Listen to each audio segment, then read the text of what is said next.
Hello and welcome to a new episode here on the Wars Rebellion podcast. I'm your host, Niels Eichhorn from warm, sunny North Germany, but apparently not as sunny and hot as my co-host, Andrew Haux's Portier is today, with the 40s hit in Celsius, which is bloody warm, without air conditioning, which he does so have. But today we are doing one other of our 20th anniversary episodes, and we got a very special guest today, award-winning historian of all things, who also has, as I figured out, a Wikipedia page actually, which is quite amazing.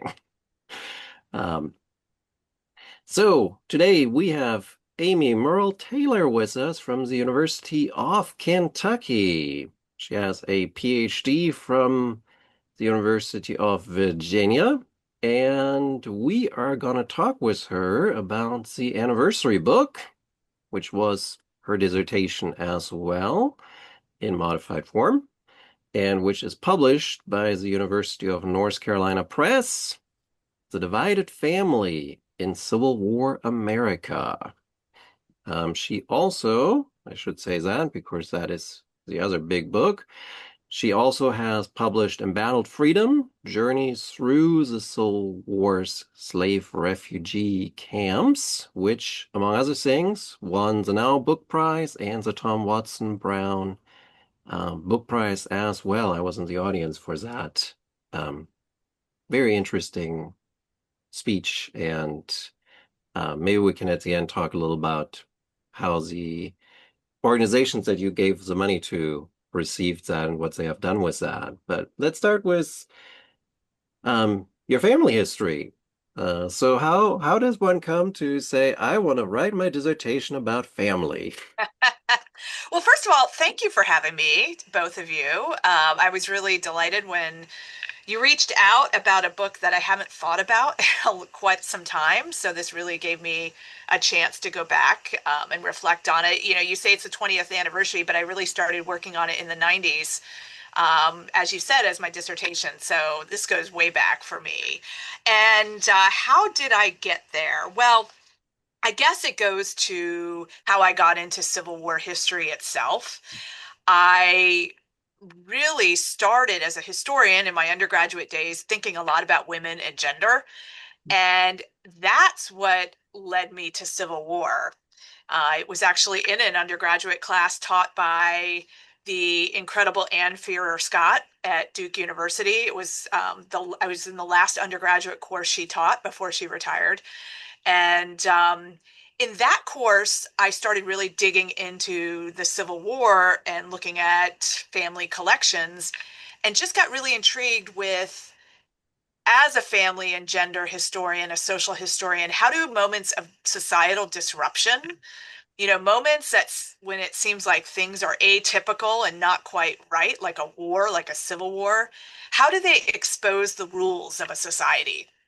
How can a moment like the Civil War actually become an ideal laboratory for somebody who's trying to understand the really subtle things about how a society and a culture thinks about itself and what makes it tick? So that's very abstract sort of explanation, but that's just to explain how the two went hand in hand. But then when I was in graduate school, how did I get to divided families? Well, I had always paid attention to these stories that you'd hear about, some brother and brother and so forth. And I remember my grandfather had given me a book that he owned. It was published in the 1880s, and I wish I had the title in front of me, but it was like Anecdotes of the War of the Rebellion. I mean, it was one of these anecdote books that just kind of grabbed stories from newspapers and different things. And a lot of it was kind of what they considered at the time to be wild and crazy stories of the Civil War. And there were many about divided families and their confrontations in battle and that sort of thing. So I think I always had that in the back of my mind and wondered, are these true? Like, did this really happen? And after kind of a long about way, I was originally going to write a dissertation on religion in the Civil War. I eventually dropped that and decided to take this up and to see what I could do with it and what I could make with it. So that's how it came to be. Well, in your introduction, you talk about it was the first full scale book manuscript on uh, family, on the divided family. I mean, it's something that that you talk about it being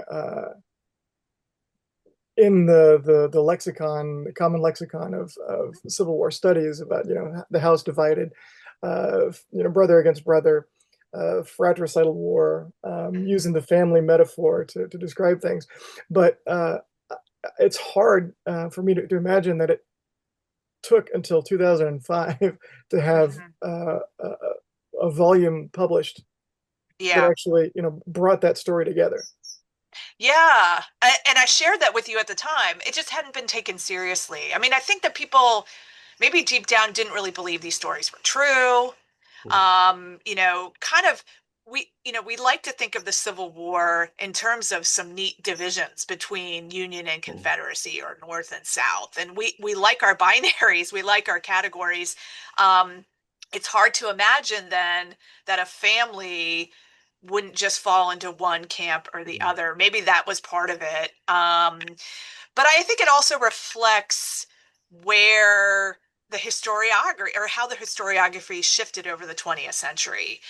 Writing a book about divided families in the Civil War, I mean, I just can't imagine anybody doing that in the early 20th century. I mean, family history, um, not really taking off. It doesn't really take off until the 60s, 70s, and 80s in the United States.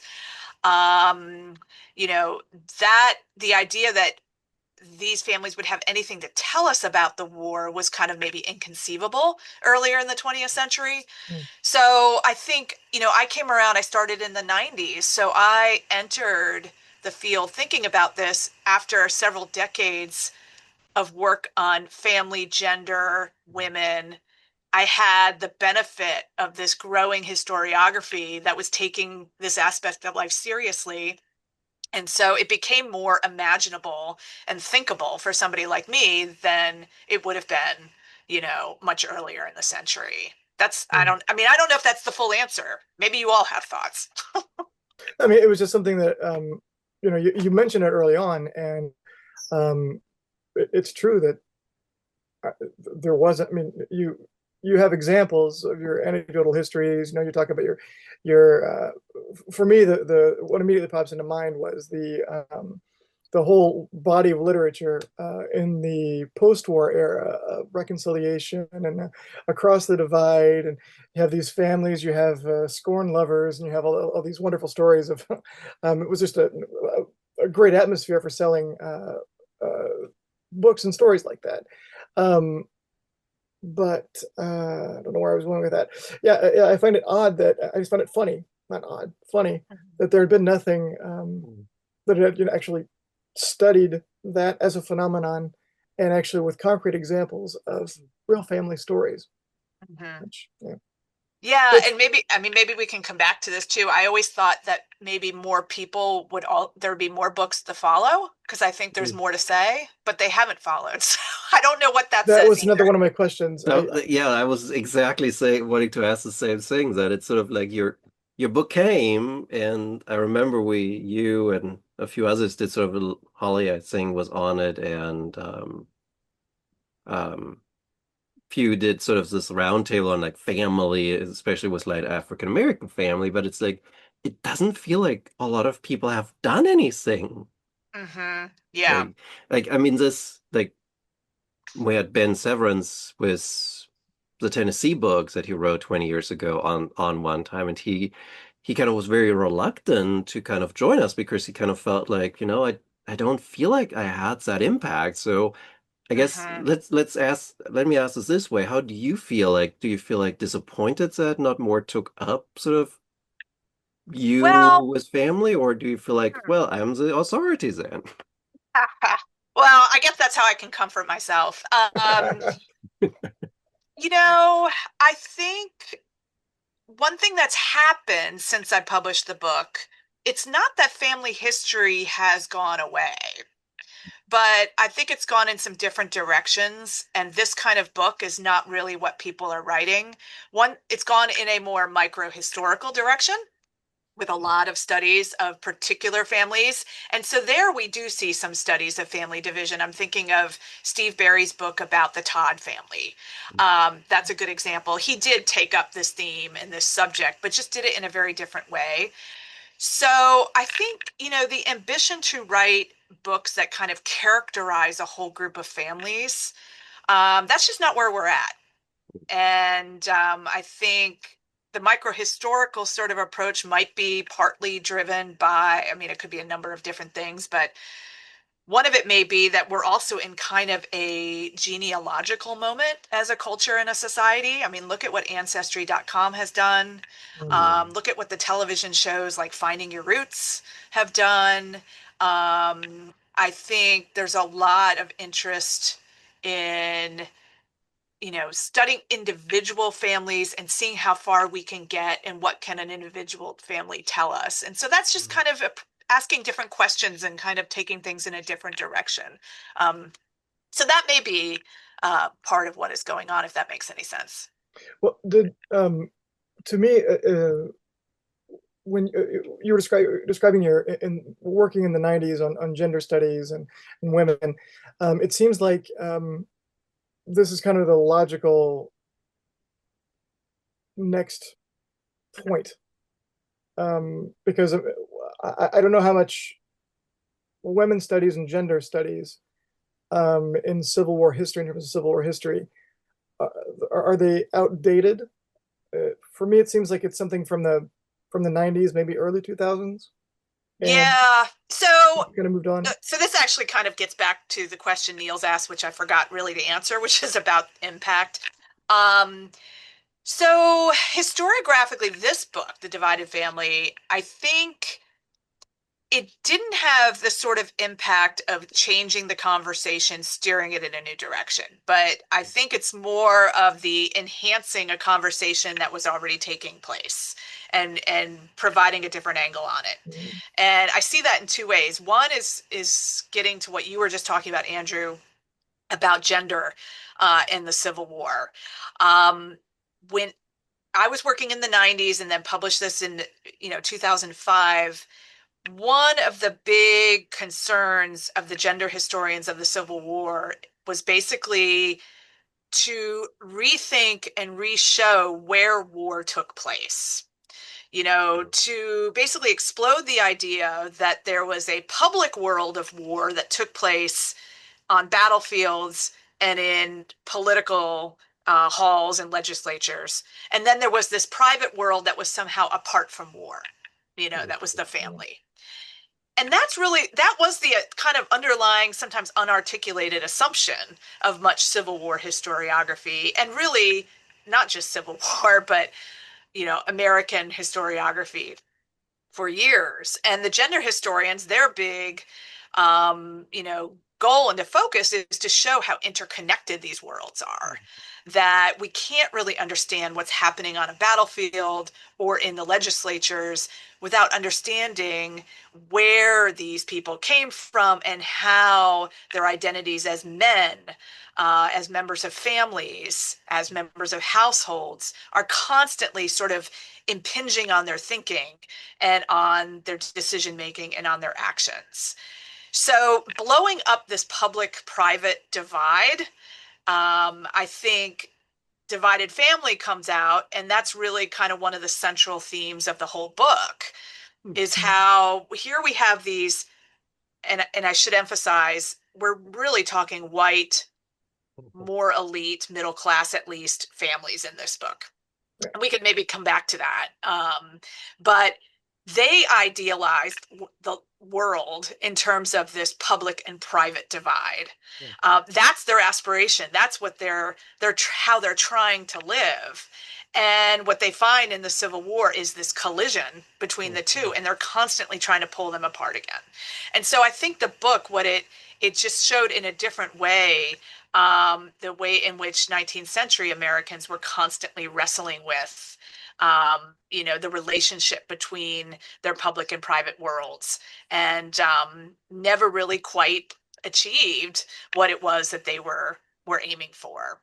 So I think the book really enters into that conversation.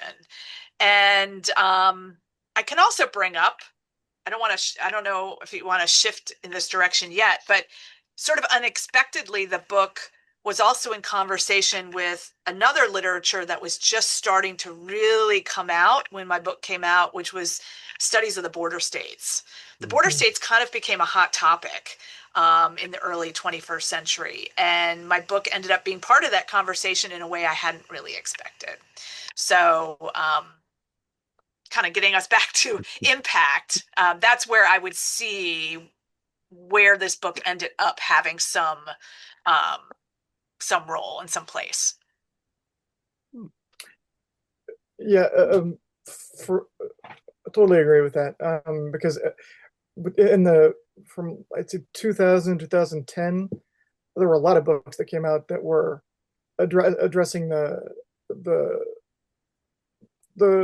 divisions, the not clean cut borders, boundaries between families, between neighbors, between um, within towns, within communities, especially like you're saying in the border states. It reminded me of Robert Tracy McKenzie's book. I'm trying to look at my Lincolnites and Rebels, where he talks Mhm. about a study of Knoxville um, during the war. And I mean, that's essentially a city that could be considered a family. And you're talking about the same thing. And it came out, I think, in 2005 or 2006. Mhm. It was Yeah. published. So, I Oh, there mean, was Patrick Lewis's work on Kentucky, Ann Marshall, Aaron Astor yeah, on Missouri and yeah. Kentucky, Christopher Phillips later on, Stanley Harold's Border War. I mean, just suddenly there was this flourishing. Well, Uh, and Bill Freeling's The South versus the oh South yeah, as well, which is absolutely. foundational in its own way. I mean, Yeah, yeah. So suddenly here's this wave of scholarship that wants to look at this region as not exceptional or not kind of a region of moderation, but instead one that was intensely divided, and those yeah, divisions mattered, and really impinged on the larger war in ways we hadn't appreciated. So, yeah, and when I wrote my book, I didn't set out to write about the border states. I was just, as I said, trying to understand, were divided families real?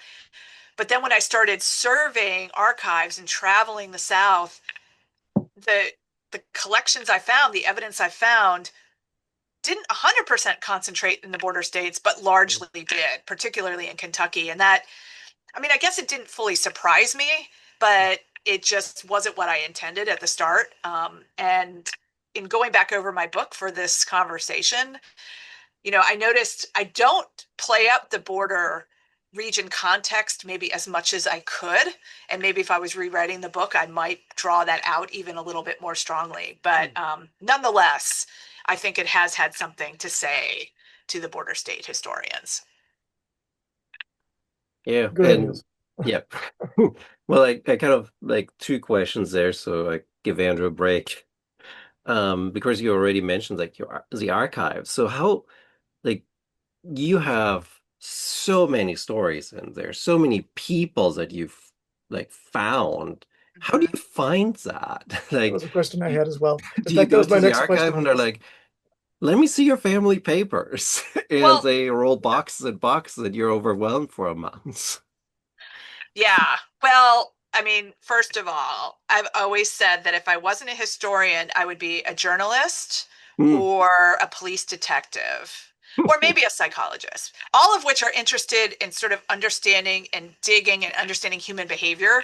But really, that sort of investigatory kind of thing, that's just the way my mind is. So, Hmm. um, how did I do it? Well, this was back in the late 90s when we didn't have finding aids digitized yet. Yes. So it was card catalogs. But the first thing I did, this sounds so old fashioned now, but I remember I went to the reference section of our library and found there used to be a guide to archives, local and state and big ones, and it had contact information. So it was like just a sort of address book Hmm. almost of archives. And I just went through them and I sent out tons of letters to all of these archives. and basically like, do you know of anything in your collections? So I started with the archivist, where we should always start, Hmm. right? Yeah. And I started getting these lovely letters back. I mean, again, it's so old fashioned. We didn't even email each other yet. Um, and I got lovely letters back, sometimes with photocopies stuffed in the envelope, but oftentimes a list of, yes, you should come to our archive. Here are some of the collections I'd recommend that you look at. So there was that, and then there was just going through card catalogs, and I don't even fully remember what subject headings I would start to look at. There was not a divided family subject heading that Wouldn't that that have been nice? I know, wouldn't it have been? But there wasn't, so you had to be creative. Um, it all eventually just started coming out of the woodwork. I think talking to archivists was especially crucial because it also kind of got word of mouth going. Mm, And some of them were like, my friend over in this archive might be able to help you or might know of mm, something. And it just, that informal network of archivists mm, really was useful. So yeah, that's largely how I did it. Obviously newspapers were important too, but there again, we didn't have the newspaper databases, so I just chose certain papers and started going frame by frame, mm. looking at headlines and We're talking microfiche, right? Film. microfilm. Yeah. Microfilm. Yeah, with the yeah. Yeah, I mean, I can remember, I can picture the spot in UVA's library, the microfilm area. All the grad students were there. It was social because all we all had to use microfilm on for everything, pretty much. Yeah. But yeah, so it's just a bit of detective work, and Mm, still to this day, I keep coming across more examples, more mm, collections that could have incorporated. But at a certain point, as you mentioned, it was a dissertation. I had to draw the line somewhere, Yeah. and this is where I'm at. But because I keep encountering more, that's why I come back to why haven't more people written about this? Because there are more stories out there that need to be told. Yeah. Guess towards the end, we can maybe ask how would you write a book differently today than you did 20 years Yeah, ago? Um, but you do have a couple of famous people. I think it was Breckenridge was one of the famous ones that you mentioned. So were those sort of like starters where you kind of were like, okay, there are some famous ones that we already well know about that can be sort of yeah. my go, and then I can dig from there. Yeah, I'm pretty sure that I did do that. It's hard to remember after all these years, but um, you know, so many Civil War studies. Mm, Battle Cry of Freedom, I'm sure McPherson mentioned some, and I mined some of those names from mm, it. Or, you know, divided families have always been sprinkled in and mentioned, yeah, even in an offhand way mm, in many books. So I was keeping a list, and I think that did help me in mm, some cases. And then I went looking for the papers.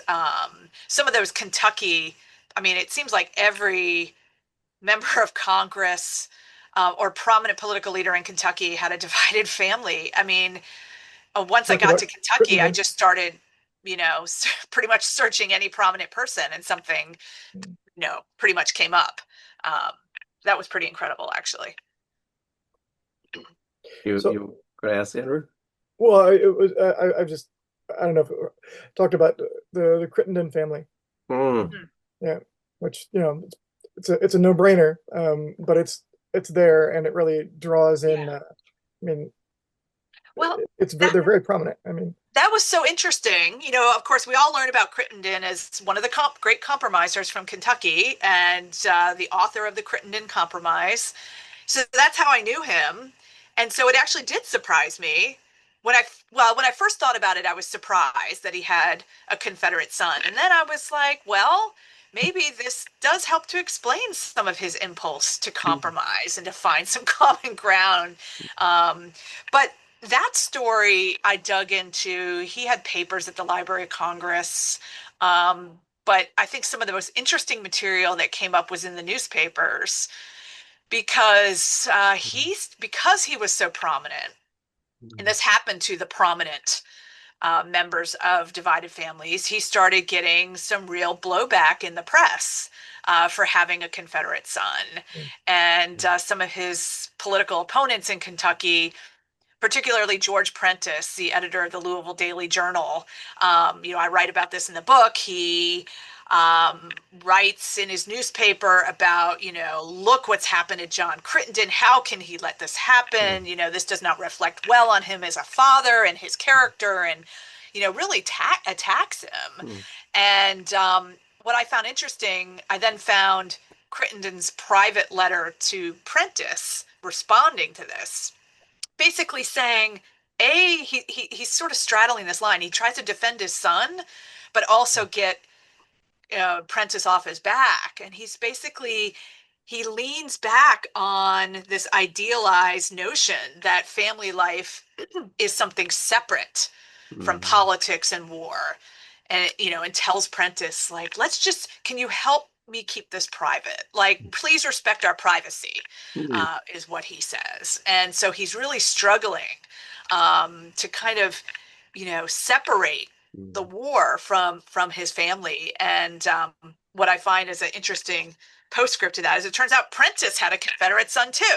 And then he gets dragged through the mud of Parson Brownlow's newspaper in Tennessee. Yeah. So it's just, um, you know, you could get kind of carried away with sort of the drama of these stories, but I think there is something serious in all of that. And they're really kind of wrestling with the role of family in shaping the character of a man and of a leader. And some of these men felt very much attacked and very vulnerable when a family member went to the other side. And it was going to be harder for them to kind of have the status and the respect of people around them that they sought.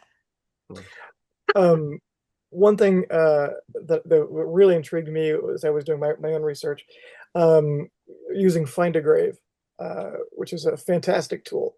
Looking at East Tennessee, the number of families, Unionist parents, then looking at the kids, you see veterans, but then you see a Confederate flag and then you see an American flag. The number of families that had kids on both sides. I mean, you really have these divided families, and you don't have the stories, the backstories necessarily. Sometimes you get obituaries where they mention, a little bit, but nothing like what you're talking about. These great narratives. I mean, these great family histories of what the war looked like on the home front in families that were actually torn apart. Yeah, but what you just mentioned, excuse me, I'm getting over a cold.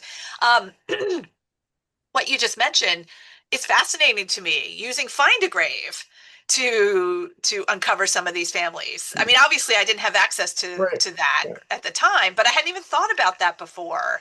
Um, so I guess you're seeing the image of each of their gravestones. They're not Yeah. necessarily buried in the same cemetery. They're probably Right. buried in different cemeteries, Yeah. right? But Yeah. still, interesting how this technology is helping to reconstruct It is. these. Yeah. And you have, yeah, and sometimes, people are, you have grandchildren or great grandchildren, coming to, pose. I have a picture back there with uh, a great great grandson of Confederate, one of these Confederates, from a Unionist family, whose the kid is probably 9 or 10 years old.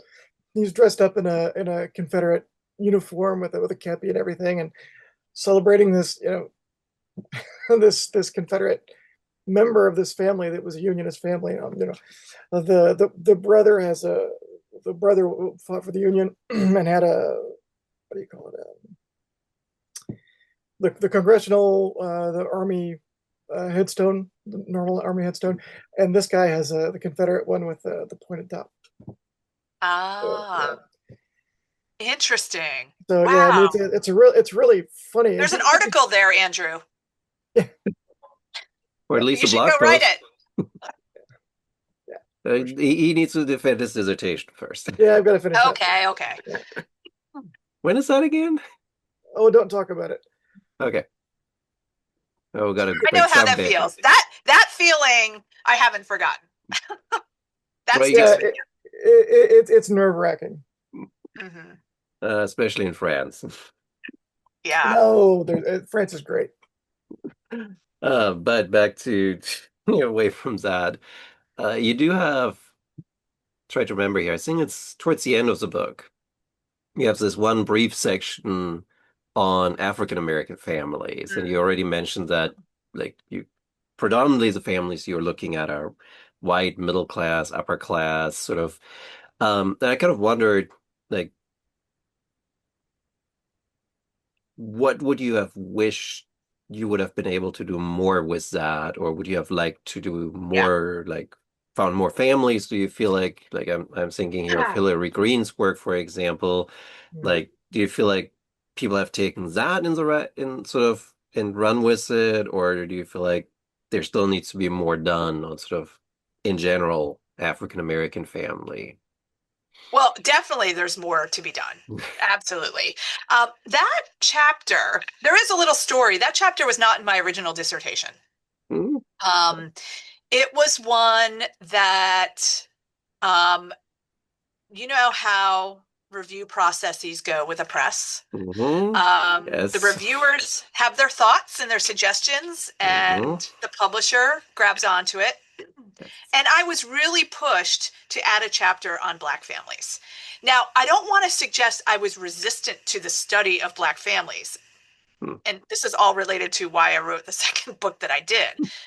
But at the time, I was really just acknowledging that I was looking at political division in families. And I didn't see that in Black families unless you believe there were Black Confederates. And I did not. I've been influenced by Kevin Levin's work. So we Which can came talk about after that. your book came out. I know, but Just for it was something that was already coming up and yeah. being talked about. So, I was like, well, I'm not going to find Black families who are experiencing what these white families were. But it's true that war did stress these families, that Black families were not unitary in their thinking, that they sometimes looked at the questions of the day differently, even if we don't see it as a conventional political divide. One of the primary ones I write about is the question of how to pursue freedom. Mm. And there were big differences in a family about whether to flee to Union lines or Mhm. not, or whether to stay. And so, this is a very different kind of division, Mhm. but it was felt no less intensely by these families. So I don't want to say I don't think that it's not that I think the chapter doesn't belong, but it was one where I was really kind of pushed in this Well, direction. And when I was done, I was still a little bit unsatisfied with it. I felt like there's much more to say, mm, that I didn't fully do justice to those families. Mm. And that is precisely why I went off and wrote the second book that I did, which Embattled Freedom really is the study, the more intensive study mm, of Black families in war, that gives it the treatment and the attention that I didn't feel like I quite did in the Divided Families book. And so yeah, one grew out of the other. And to get back to your question, even after writing that book, there is so much more mm, social history of freedom seeking families that can be written and is being currently written. I mean, there's some great work. I think Judy Giesberg's new book, Last Seen, is really exciting. Um, and I know there's some dissertations in progress right now. mm, So, um, yeah, that was an interesting experience. As a writer getting pushed in a direction, but mm. then it really kind of opened up something even bigger for me later. So, It did feel kind of frustrating because it was more succinct, I think, than the other chapters, and it mhm. was, yeah, Yeah. left, Well, and I was left wanting more. and there, you know, I confronted the what you could call the archival imbalance. So, by working with these pretty fairly elite, in many cases, white families, I had access to this voluminous correspondence. I mean, some of it is incredible. I just, looking back at the book, I couldn't believe some of the quotes. I mean, some of the and some of their letters were long, and they're doing exactly what I had hoped when I set out, which is in this moment of disruptive war, they're articulating their expectations for one another, how they idealize family. I mean, they're very are, eloquent in that respect. But of course, we don't have that for somebody seeking freedom from slavery. We don't have long letters that they've written, these extended discussions about their values. We have a lot, we have, glimpses. We have mostly, though, just evidence of their actions. And that's meaningful, and you can read a lot in their actions, but they're not telling us what they Right. think in the way all the other families in the book did. So that was frustrating to me. And that was something in my next book I tried to set out to really like, how do you really get to know the people um, when they have left behind so few words? Yeah. So that does, I mean, that partially explains the succinctness of that chapter, but I think it does sit there in the book, like reflecting this serious imbalance um, Mm. that was out there. Well, I I mean, guess that's just the nature of things, right? Like yeah. you have a completed manuscript, and then the reviewers are like, "Oh, you should do this," and it's your first Mhm. book. You have no like, you don't feel like you can stand up to the editor and be like, "No, I don't think I Yeah. should do this," Yeah. and you end up with like, I have to do a year of extra research now to write this chapter. Well, and here I got to give a shout out to the Freedmen and Southern Society Project Mm, and their volumes, Freedom, A Documentary History of Emancipation, because that did jumpstart things mm, for me. And that opened up my eyes to what was out there that would be so helpful with my second book. So, yeah, it was writing the chapter was just, it was, I don't fully, again, I don't fully regret it because it mm. forced me to do some intellectual work that I hadn't been doing. Changed probably the course of me as a historian. So the reader comment, though at the time I was a little frustrated, in retrospect, maybe it was a really good thing for me. I don't know. Um, I had a question about the publication. Um, Obviously, I don't know how publication really works, but um, so you did your PhD at the University of North Carolina. Virginia. At Virginia, Oh, I'm sorry. Okay, then never mind. My question is because the book UNC Press. yeah, the book is UNC, and my question was going to be pretty silly actually. It was going to be, well, did what was it easier to publish in your Oh, university press of where you actually defended your dissertation? But yeah. Yeah, no, no, different. Although at the time, Gary Gallagher was the editor of the Civil War America series at UNC Press, and he had just arrived at Virginia when I was on my way out. Mm, But I did get to know him and made that contact, and he actually joined my dissertation committee at the end. mm, So, oh, that's cool. I did have a door opened for me, which I was very fortunate to have at mm. UNC Press. So would did you have to shop around, or Hmm. was I'm trying to remember. I don't remember what I did. I think I was really eager to. I thought the Civil War America series was great. It was doing a lot Mm, of social and cultural history of the war, so I felt like it was a really good fit for the book. So my recollection is that was kind of a goal from the start. mm. yeah, To what degree I shopped around, I can't quite remember. I'm sure I had conversations. yeah, but Chapel Hill, it seems, is the right place. Yeah. And then I worked with them on my second book too. And that was a really positive experience That's too. cool. Yeah. Yeah. It's a lot harder though as a new historian to get into UNC press these days, from what I can hear. Yeah. Well, and I will say, I think this is going to sound a little self-serving, but I'll just say it anyway. I think that in the last couple of decades, um, we have a new series at the University of Georgia Press that I co-edit with Steve Barry on the Civil War called Uncivil Wars. I think we've published some great work in that series and are really building up our track record there. LSU continues to publish great things. So, though I have published with UNC, I think there's a good, vibrant landscape of Civil War publishing Mhm. and some good options. And if anybody out there is that student who has just written their dissertation and is looking for a publisher, come talk to me. Happy to talk to you about our series at Georgia. I would welcome that conversation. Well, I just emailed the editor at Georgia about my Savannah book, so Ah, okay. All right. it's making progress. Great.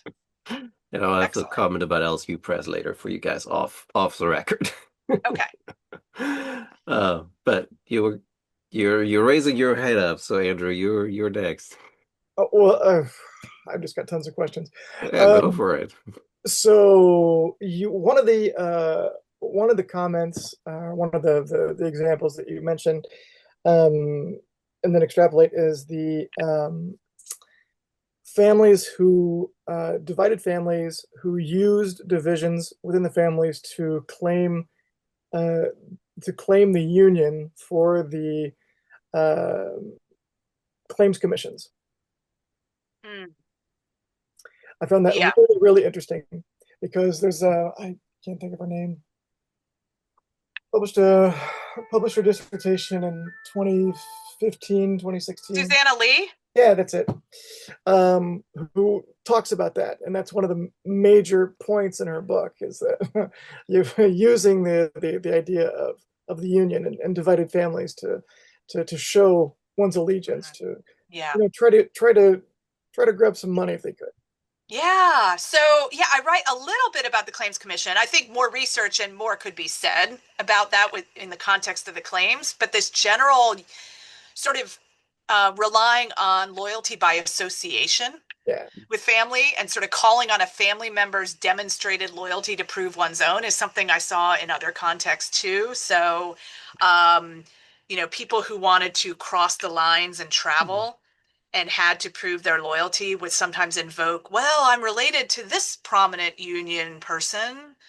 Therefore, you should believe me when I say I am union, um, or even after the war, you know, people clearly relied on a family member's union loyalty to get a pardon and get other Yeah, sort see, of I was specifically thinking support. of pardons and getting reimbursed for something that the Union Army Yeah. when they were. It's very interesting how um, quickly, yeah, I said loyalty by association. I mean, that is what they're really invoking here, and how quickly somebody wanted to lean on that and use it. And yeah, there's practical reasons to get themselves out of a jam or to get what they want, of course. But I think, think about it. Sometimes they're being asked to prove their loyalty. It's not always easy to prove your loyalty when you're a woman, when you're not when you're not a soldier, basically, or you're not holding public office. Yeah. If you're somebody outside of those contexts, how do you prove your loyalty? Right. So attaching oneself to a family member or invoking that is, I mean, for them, like a pretty tangible marker of loyalty. The problem is you can kind of freely do that even as you are, claim that loyalty to a union family member while you're going home and like sending goods and supplies to the Confederate Army. So it really kind of brings up the question of how did people prove their loyalty at a time when it was required in some very practical ways that one demonstrate loyalty to be able to travel, to be able to write letters, to be able to get what they want. Yeah. Well, I'm gonna take that as an interesting part because I really found that section that you have about the New York Daily News so fascinating of like, let me run in the advertisements letters and notices that people want to send souths and Uh-huh. like how do you like you I especially found it so interesting then of how the authorities had to deal with this and be like, Well, is this loyal? Is this treason? Where do we put this? Yeah, I kind of love that moment too, and I just stumbled on it while looking at newspapers. Um, and then I dug in and realized there was a big story here. But for anybody listening who doesn't know what we're talking about, so, you imagine these families, particularly those that are actually living on opposite sides of this border, they want to communicate. Mhm. And at a time without telephones and email and all the things we would potentially use today, sending letters is the way to go. Well, at this time, if to send a letter, it had to be one page. It was, it had to have postage from both the Union and the Confederacy, and it was going to be inspected Mhm. to make sure that its content was only family and domestic affairs. And that just, as I write about in the book, became a really difficult sort of bar for a lot of people to meet. So communication's difficult, and taking out an advertisement in the Richmond Inquirer or the New York Daily News became a simple and fast way, faster than sending a letter, Mhm. to communicate with that family member. And um, when I first stumbled upon them, I was amazed by um, sort of the economy with which some of them were taking out an ad and being able to communicate so much in just a small little space to their family member. Mhm. And I just pulled open the book because I was gonna like read one of them, but I can't even find it right now. But there's one that I quote in full that's like, to Robert, Aunt Sarah dead, money in bank in Catskill for you. It's just like, it's not even complete sentences, and it's just like so much important family information getting thrown Mhm. into this. Um, but yeah, so the New York Daily News and the Richmond Inquirer, they keep up this system. They're printing the ads that are printed in the other paper so that people Mhm. in Richmond and New York can see them and they can communicate with each other. But then Joseph Holt, Judge Advocate General, Mhm. gets wind of this, and as we know from many other contexts, he is pretty tough on disloyalty and pretty suspicious of people. And what he saw in these ads was treason, Mhm. pure and simple. If you are in the ad talking about arranging for something to be sent to somebody or how they can get assistance, you're providing aid to the enemy. And if you are just saying something like, I love you, you're providing comfort to the enemy. So it's aid and comfort. That's the definition of treason. And so, so then it gets all shut down. So, the whole moment to me just really kind of emphasized again that how impossible it was to kind of separate family life from everything else going on in the war. They're all deeply implicated. Joseph Holt saw no way of separating. You can't say, I love Mhm. you to a family member and not be committing a treasonous act. There is no such thing as a private world of family life. It can't exist in its own separate bubble. It's all deeply implicated in war. And so that was really kind of I guess, a moment in the book that really kind of, I think, brought home what all these families were really grappling with the entire time. Feels like somebody should write, especially in the current environment, a biography of Holt. Well, actually, Elizabeth Leonard did not long ago. Elizabeth Leonard wrote a Okay, biography. I have to look that Yeah. Really? up. And the funny thing is, Joseph Holt, he's from Kentucky. He had divided family himself. Right. Now I remember him being that complete bastard, for lack of a better term, with the Fritz John Porter trial. Mm. Mm. Like, good God, Yeah, he man. was tough. He Oh, was tough. Yeah. But as Elizabeth Leonard shows, I mean, I think coming out of Kentucky, coming out of the border, hmm. explains a little of that. He's very familiar with disloyal people. I mean, that's an oversimplification of her argument, but Hmm. there's something to that. When did she publish that? Because I'm Oh, looking I'd at have to the look it Ben up. Butler book. Yeah, that came out recently. Yeah. Wow. Yeah, she's written some wonderful books and is quite prolific. I've been admiring of that.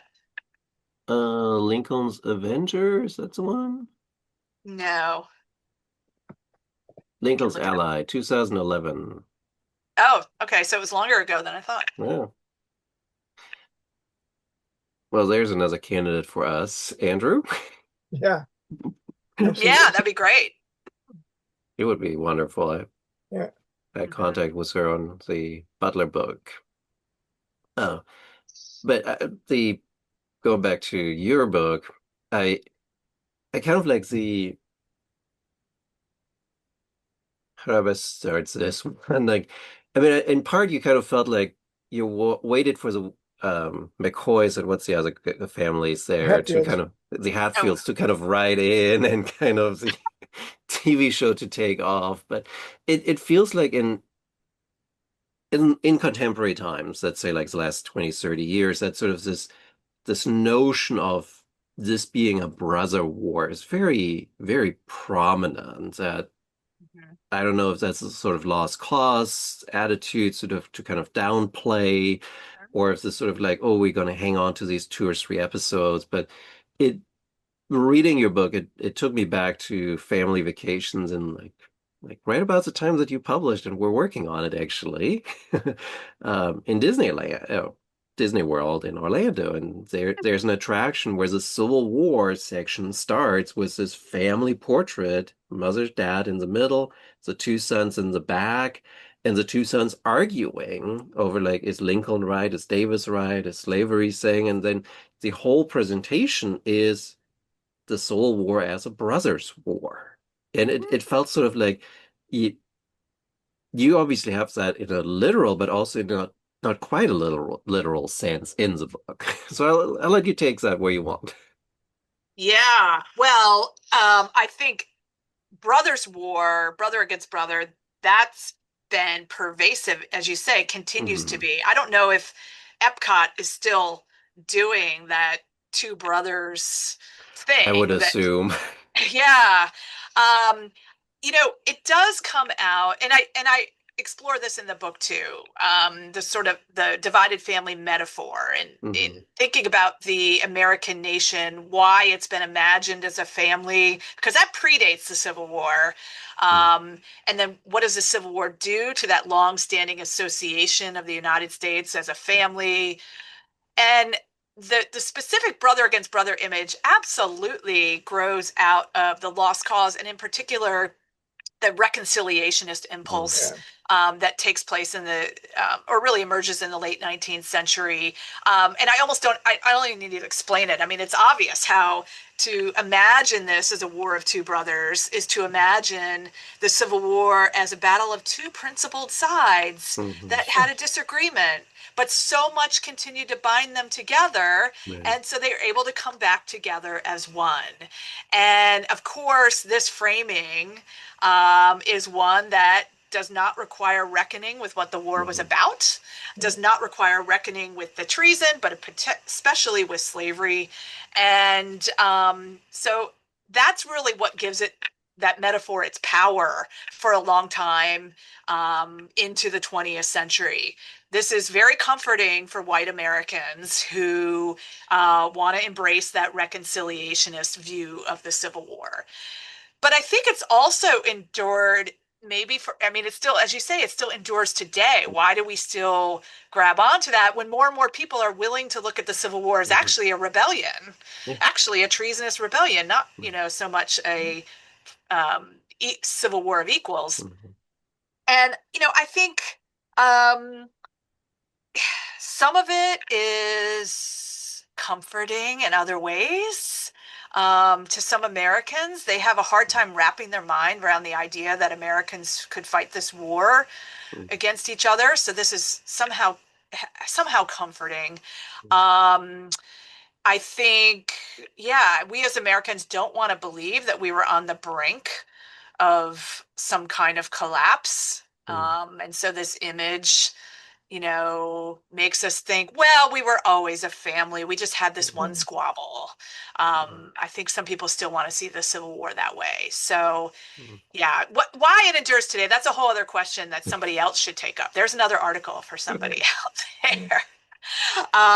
But yeah, that was something that I really dug into. I did find that brother against brother really emerges later, that the marriage metaphor for the nation and thinking of Mm, the North and South as a married couple or um, maybe an unhappily married couple, that really was more prominent during the war and the immediate post-war period itself, mm. which was quite interesting. And I can elaborate on that, but um, in short, I think that had a lot to do with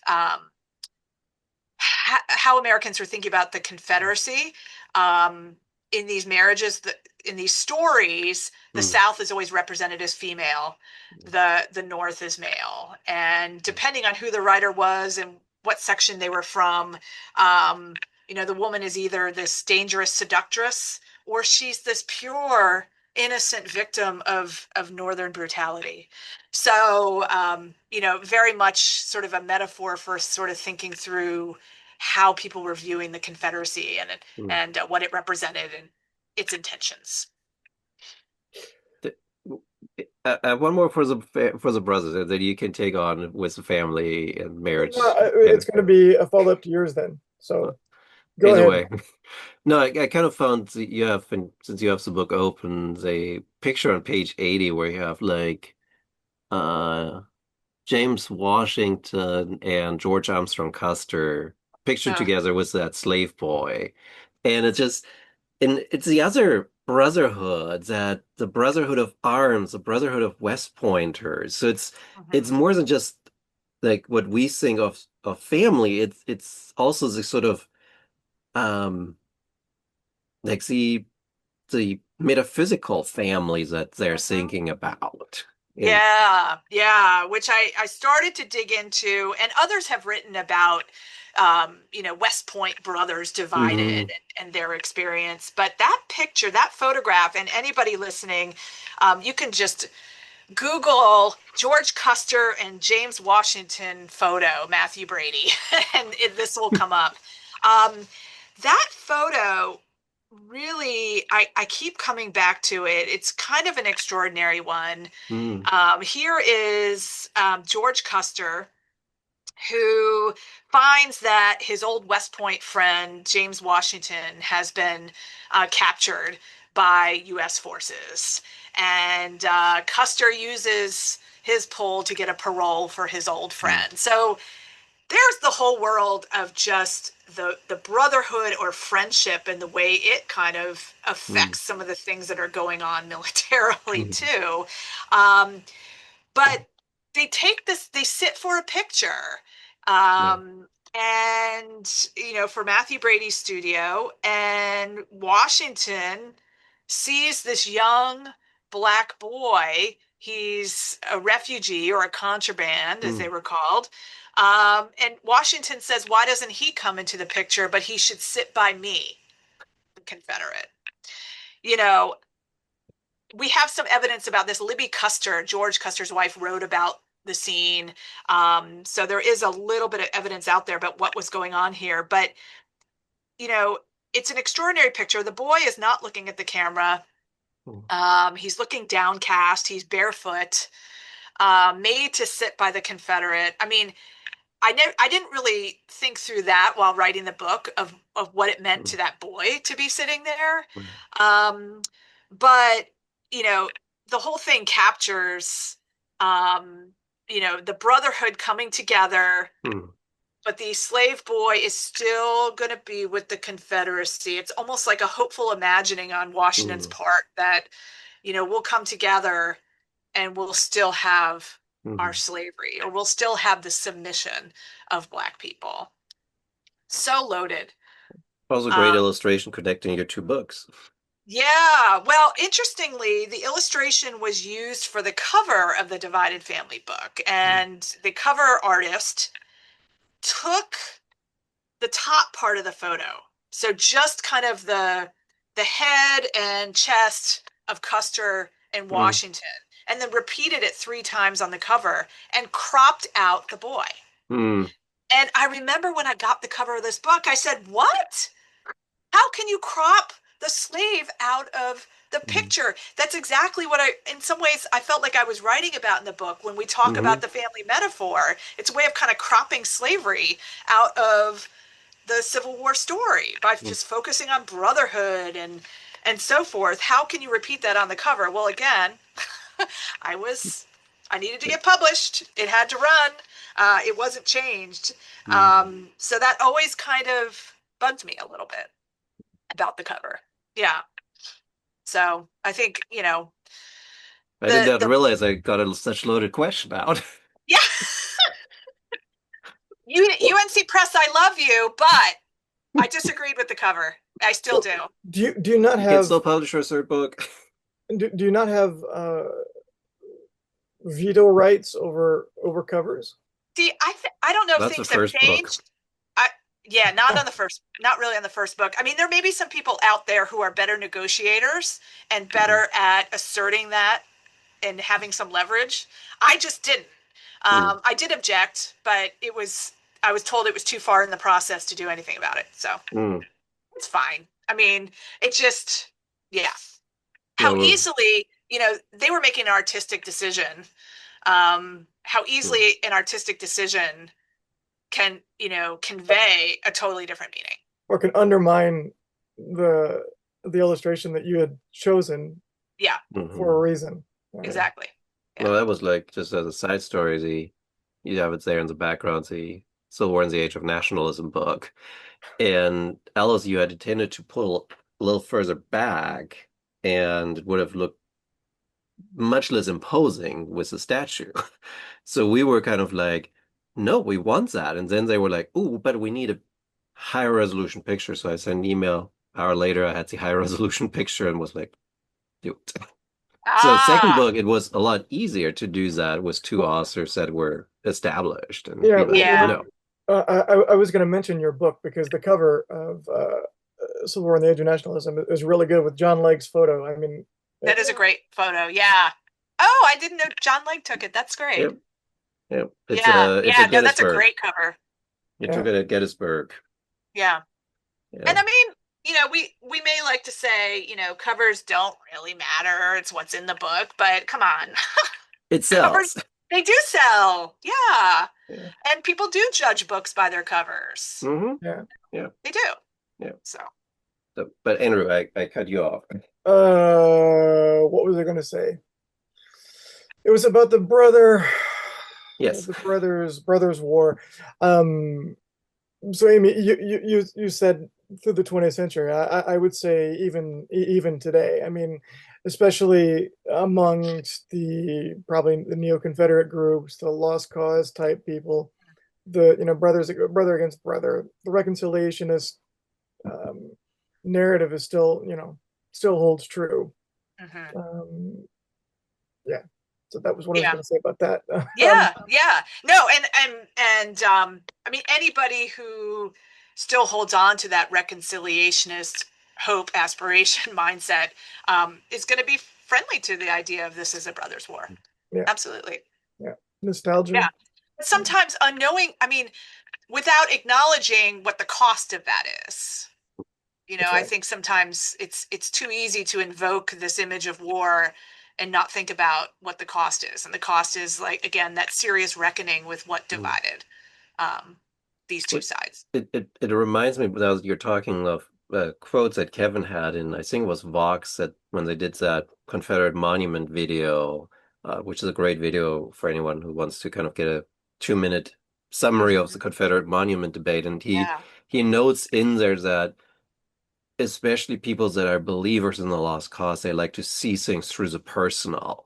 And it feels like that exactly when you think of the war as a brother war, Mm, as sort of a Yeah. family conflict. It really is that personal rather than sort of the abstract or the yeah, political or the brings into very slavery concrete induced. terms. Yeah. Yeah. Yeah, I think when I meet people at Civil War roundtables, Mm, or just members of, I guess we call the Civil War public out there, yeah. or even some of my students, less so among my students, but Mm, including them, um, the Civil War still is deeply personal, mm-hmm. and they're always invoking their ancestors' history, Mm, and I think that has made for me, teaching Civil War even more challenging, but in a Mhm. good way. How do you communicate? How do you have a conversation and a dialogue Mhm. um, with someone when this is so personal?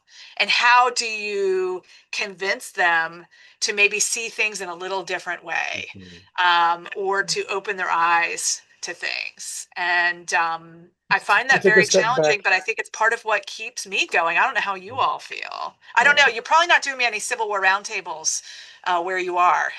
There's one in Britain. Oh, really? Oh, I didn't know that. Yep. Duncan and I did that a few weeks ago. Oh gosh, Okay. late May. Late May we did Now, a were session with many them. of them American or were they? Was online, so we don't Oh, like. okay. I hope to eventually go to them at some point and Hmm. do it in person. But I think most Yeah. of them are UK based. There's even a reenactment group from. Hmm. Yeah. Actually, there's a reenactment group in Germany that reenacts the American Civil War and dresses like Confederates and plays cowboys And they always effectively. choose the Confederate side, right? To reenact. I don't know why. The mystique. Yeah.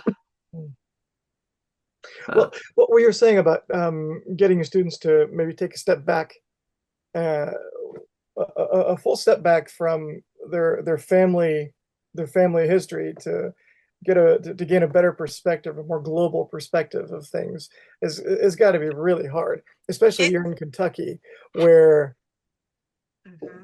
Yeah, famously, became Confederate after the war. Um, that's right. think That's about right.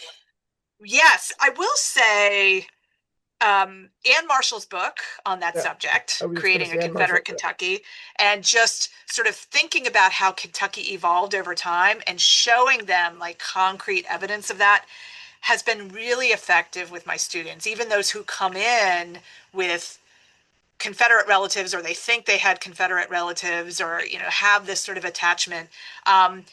They accept the idea that there was this evolution. I mean, you can show them the facts that Kentucky sent way more men to the Union than to the Confederacy. Yeah. You can show them that, Kentucky political leaders, how many of them supported the Union versus the mm, Confederacy. I mean, you can show them a lot of concrete facts that make them start to think, and then you show them the way the memory evolved over time. mm, Um, they get it. And, I think the key is, and I was, saying this a little bit maybe earlier, it's sort of how you talk about things and how you present things. Coming in with a sledgehammer, basically saying, we're going to demolish everything your family's been telling you. Like, that's not how you approach it. You show them the evidence, you guide them through it and see them draw those conclusions for themselves. And I think they're much more open to that. But the idea that I'm coming in and I'm, saying, oh, your ancestors are actually wrong about that. Let me tell you the truth. No, I'm not going to say that. Um, because, I respect that families pass stories down from generation to generation. It's a very mm, important part of the sort of bonds between the generation. And, I respect that they've inherited certain stories and, mm. I don't want to disrespect that too much, Yeah. if that makes sense. Totally. Mm. I mean, it tends to be that they get extremely defensive if you come in with a sledgehammer. Yeah, exactly. I at least noticed that with some of the kids in Georgia when I was still teaching down there. So Hmm. Yeah. they they don't like when you challenge them too much. Yeah. Yeah. Ideologically, not Yeah. sort of word And I matter. don't know, I wonder sometimes about being a woman teaching Civil War history, Mm. if, and it's possible I have an easier time on that front. Because they sort of see me from the outset and they're like, oh, this isn't going to be the Civil War history that I thought I was getting, And if they stay in the Mm. class, they're already sort Mm. of accepting this is going to be a different kind of class. I Mm. kind of think that's true with some of my students. So in a weird way, that might kind of pave the way for me to do some of this instruction. I don't know. I'm just riffing on that, but I mean, obviously, my gender does affect the way this history comes across to some of my students in the classroom. That's for sure. But it's sort of the way like Andrew kind of that's a little off from yours, but like I remember when I had the American Civil War history back in my second semester in college, and it was like it was very military focused of like Mhm. here we're going from battle to battle. There was some political brought in. Even Dan Sutherland in Arkansas was very much sort of like going through some of the major battles. And when the one time I got to teach it as an upper level for students, I was like, no, I'm not going to talk about battles. You want to know about what happened at Gettysburg? Read the book. Mhm. I'm not going to do that. I very consciously was like, I want to talk about the political. I want to talk about like Mhm. not Gettysburg, but the New York draft riot, for example, or Mhm. things like that, because I felt like that had way more meaning to understand the impact of the war than Mhm. where was the position of the first Minnesota, you know? Mhm. Yeah. Yeah, and I do a lot, obviously, social and cultural history in my Civil War classes, but I think I the challenge I see or what I try to do is make them understand that this is Civil War history too. This is not just a Hmm. sideshow. Yeah. And sort of making that connection, connecting the dots Hmm. between what's happening in a family and then why a man is going off and fighting. Connecting those dots there help them to see, oh, this is relevant. Family history is relevant, or gender history is relevant here. I think I've found that I have to be very explicit Hmm. in connecting the dots for them to see that I'm not just taking them down some like sideshow. Mm. You want to bring us back to the book, Andrew? Yeah, I had a question about going back to the archives and sources, and um, you you focused on the border states. When you first started out, um, kind of fishing for, casting a pretty wide net, um, as you said, sources concentrated in the border state area, in the border states area, um, as compared to the north, like the Northeast or the Deep South. Um, so you had in the border state area, in the wider border state area, all the way from from Missouri to Washington D.C. and Mhm. Delaware. You had a pretty good snapshot of divided families. Um, what? So I'm assuming this is just an assumption. If you look at, say, Georgia or Mississippi or even Mississippi Delta, Tennessee, Mhm. um, family histories would have been, or the correspondence would have been fairly pro-Confederate. There wouldn't have been Mhm. much division. Same Mhm. as say in Boston or in I don't know, in New England, north Mhm. of New York, of course. Um, so if you could map that on, say, if you had a chart, if you could put it in an Excel spreadsheet and make a graph, what would it look like? The Venn, would it, I don't know if the Venn diagram would work, but what percentage wise do you think it was undivided? Their families were undivided in the South and in Mhm. the North as Oh, compared to the border states. Hmm. so that's such an interesting question. Sorry. There are different ways to approach this one. First of all, I think that if anybody else wanted to write on this topic, there's another article or book on division in these far north, lower south areas. It's going to be a very different story than what I wrote about.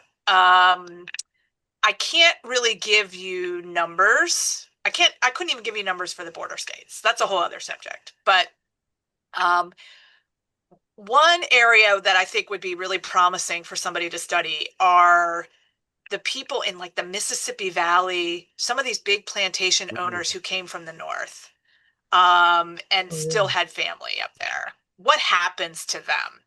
and their families during the war. I encountered some of them. I just didn't really dig into them, but I think that's a bigger phenomenon than than I even realized early on. So there's an intriguing family division. Um, as far as say a family that's pretty deeply rooted in, I don't know, Louisiana or Mississippi, maybe they've been there for a couple generations already. Um, the rate or the likelihood of their division is a lot smaller than in Yeah. the border Mhm. states. And how do you answer that? Well, why were Mississippi state politics not that divided? Mhm. You know, it's really the families kind of reflect what's going on in the state politically. Yeah. And so there are all sorts of answers to that. Or maybe the flip side of it is why were the border states so divided? Answering that helps to explain why there are so many divided families. So yeah, I think if you were mapping, you wouldn't see a great rate in these far north regions, but you would start to see some like connecting threads between the two regions. Mhm. The division plays out, you know, somebody from the Mississippi Valley, somebody in the Northeast. Mhm. And I think those would be really interesting, and one could even continue that into Reconstruction or really Mhm. into the war and Reconstruction as more and more Northerners come and start buying up or leasing plantation lands. Mm. And who are these people who are willing to do that? And Mhm. you know, I know there's been work on the carpetbaggers out there, Yeah. but not so recently. So anyway, I think that's a promising area, Well, but certainly. I think that sort of relates also to, I think it's a family chapter. Well, everything is family chapter. Ah, that came out wrong. Sort of the immediate sort of relationships between members of families north and south, where you kind of said, I think it's sort of like the more sort of the separation of the war continues, the more sort of the family estranges, and that we could take metaphorically too of sort of like if you're in Boston, you don't have contacts family in the South, or you're in Deep South Louisiana and you don't have family in the North, you're kind of estranging from that section as well. So it feels like estrangement is sort of a big theme in kind of seeing a the family estranging, but also the country estranging from Hmm. between each other. Yeah, and it grows over time, as Mm, you mentioned, and that was something I tried to emphasize in the book, certainly. I think, you know, some of the cases, you know, the book starts out with just actual families dividing in the border mm, region. And Mm. I think some of them early on, the division happens almost on a whim, mm, particularly in the cases of some of these sons who run off and join the Confederacy despite having a Union father and a Union family. And being in Um, Indiana, for example. yeah, yeah. I mean, I think some of them, it was a testament to they didn't quite know what this war was going to mm, become. And they didn't quite know how long it would last and how destructive it would be. Therefore, they didn't quite know what it would mean to side on the other side. You know, early on, if you're viewing this as a war that's probably going to end in a few months, and, you know, it seems more like a political squabble than it does this incredibly deadly and destructive war that it turned out to be. Um, so I think over time, what division meant and it's sort of the meaning of it evolved as the war progressed, mm. and that fueled deeper and deeper anger at what family members had done.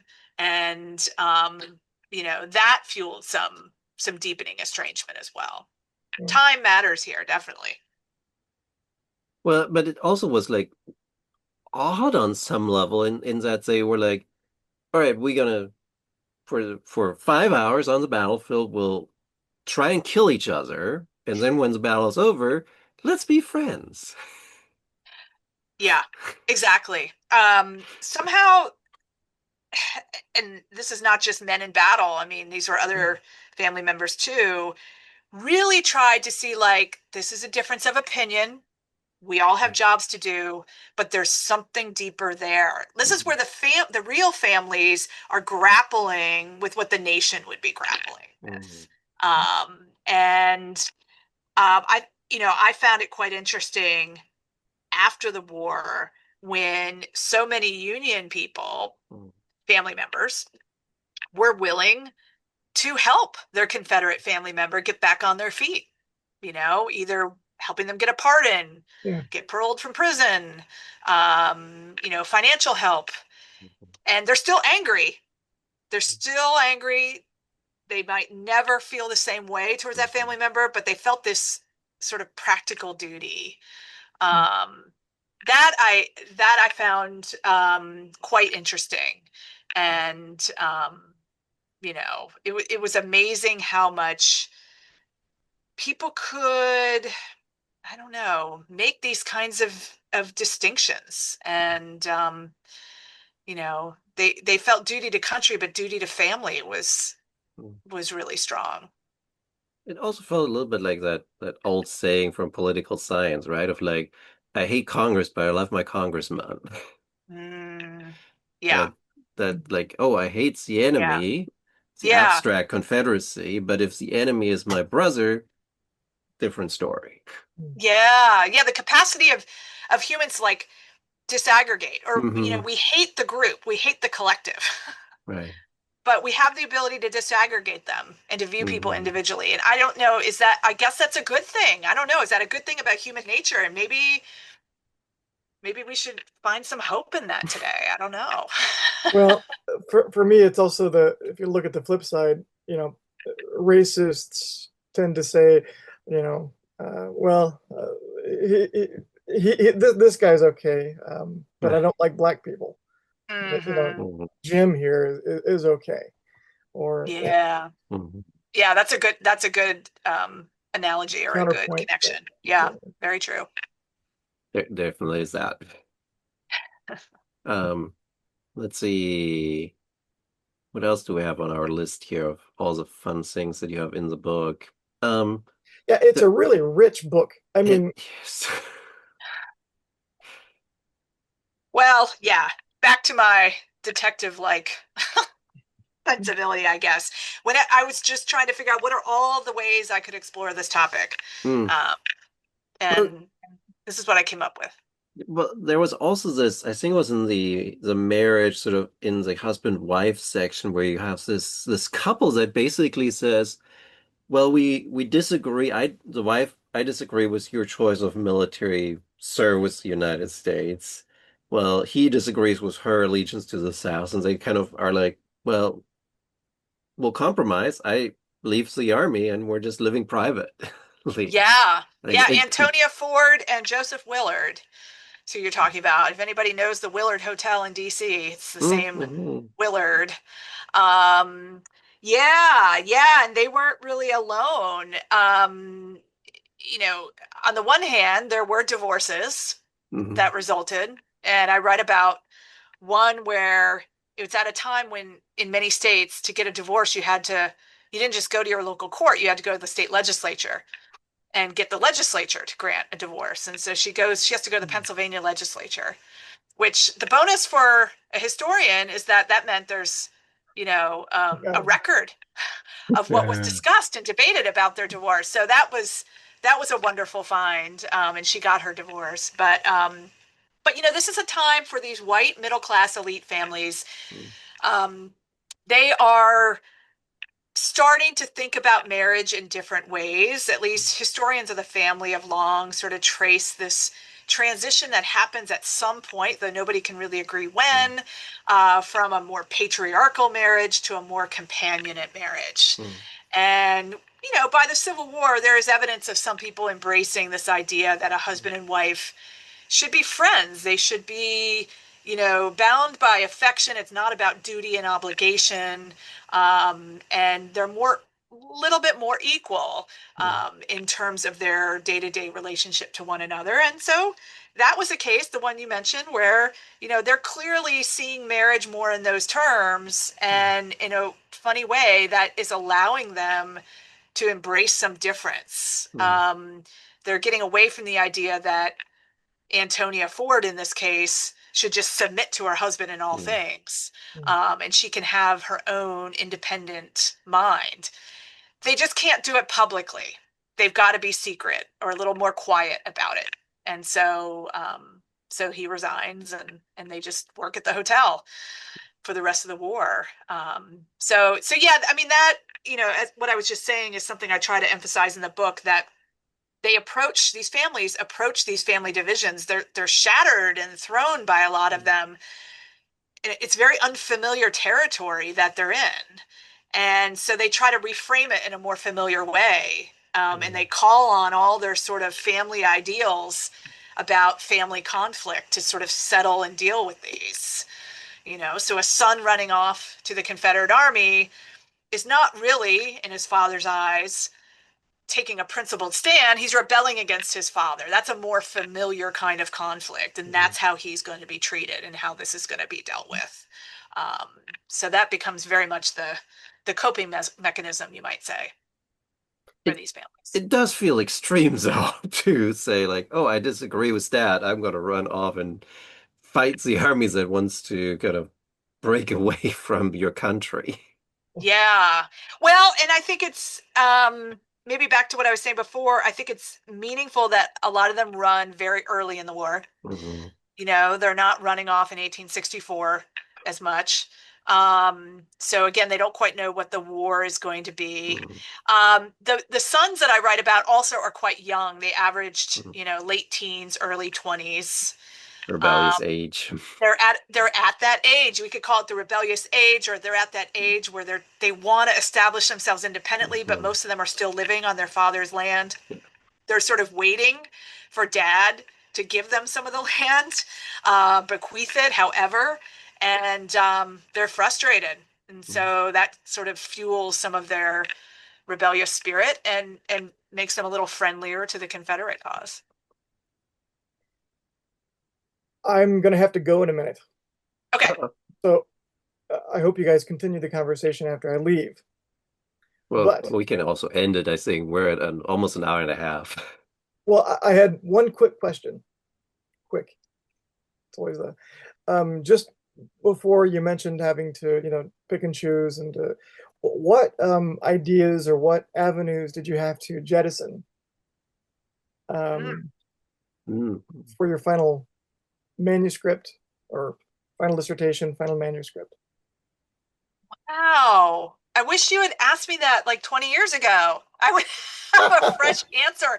I mean, I could probably go back into my computer files and figure it I mean, out. is there one that kind of maybe There stands out? isn't I there isn't something obvious, though I do know I did want to take some of these families farther in time Yeah. and look at the long-term legacy of this division in their life, in their family life, in how they viewed the war. How did this maybe shape their approach to Reconstruction and remembering the Civil War? How can I connect these? I couldn't go that far. I couldn't do it. I just had to cut this off. Um, but I think that's a general direction. We've sort of been hinting at like other articles and books other people could write. Mm. Um, I do think we're getting some great family history of the post-war period, um, especially African American family history. I think particularly strong works by not just Judy Giesberg, who I mentioned, but Kendra Field, Elena Roberts, recently have done some really interesting work. Hillary Green's new book. Um, I think that more works that look at what the how families processed this war and its legacy in their lives Mm, might tell us a little bit more about not just why they grabbed onto the lost cause or the Mhm. content of what they're remembering, but some of the emotion behind it, some of the anger. We might better more fully understand that. We talked about the students who come into my class having had that family stories passed down. um, I think understanding a little more of the dynamics of post-war families Mm. could be quite revealing. So I'd love to see more work, more family history in the post-war Mm. into the late 19th century. I think there's much more to be said. Well, then I'm gonna ask the question that I already kind of hinted at, that as sort of my last one. How would you write the book differently now, 20 years on? Oh, wow. I think I would, Or would you do it differently, I guess? You give well, easy out. I, I, I can never stop revising until somebody tells me it's Oh. time to stop. Until I have a deadline. I'll revise and revise up to the deadline. So I'll always write something differently. Um, I think that I would more deeply plumb the whiteness and eliteness of these Mm. families. I think I sort of take it as a given. I acknowledge that that's who I'm talking about, but I'm not sure I fully thought through how that affected the way they were approaching their divisions. I think there's more to sort of, and that reflects the last couple decades of historiography. I mean, we have so much more about race and class in this war since this book has come out that has really shaped my thinking. So I think I would do that. One thing I walked away with was not only wanting to do a better job with African American families, but I also felt, this book, I was studying a whole bunch of families and trying to see the patterns among them. In some ways, I feel like that's very like 1970s, 80s kind of social history, studying a big group and identifying the patterns. Um, I walked away from this though wanting to spend more time with each family and really get to know them better individually because I do think you see a lot more that way. And I did try to do that with my next book on African American families. So um, that was my other self critique walking away from the book. Yeah. Yeah, maybe sort of like mini biographies that kind of string together throughout Yeah. the books that kind of Yeah. A little more personalize in it depth. because, yeah, Yeah. Yeah. people kind of sometimes like that as Yeah, we readers. were we were at a place though when I started this in the 90s. Again, we were just trying to Hmm. generalize about family life, generalize about gender, and so that's what I was, of course, aiming to do at the time. Yeah. I'm going to give you one final question, Andrew. I'm done. Okay. Well, you My all have had last, great questions. Thank you.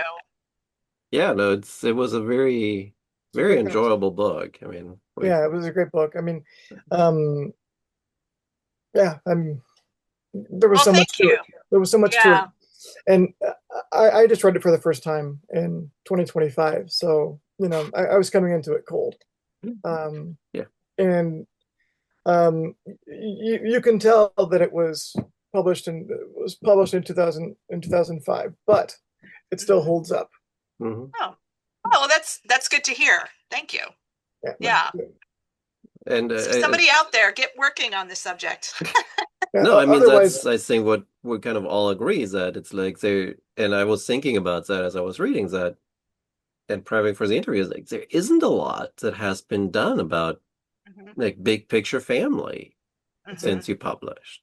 Yeah. Like the last one we did was Michael Green. It's like he did the Republican Party. It's like every month a book about the Republican Party during the Civil War comes out, but Hmm. family in the Civil War, it's not. Yeah.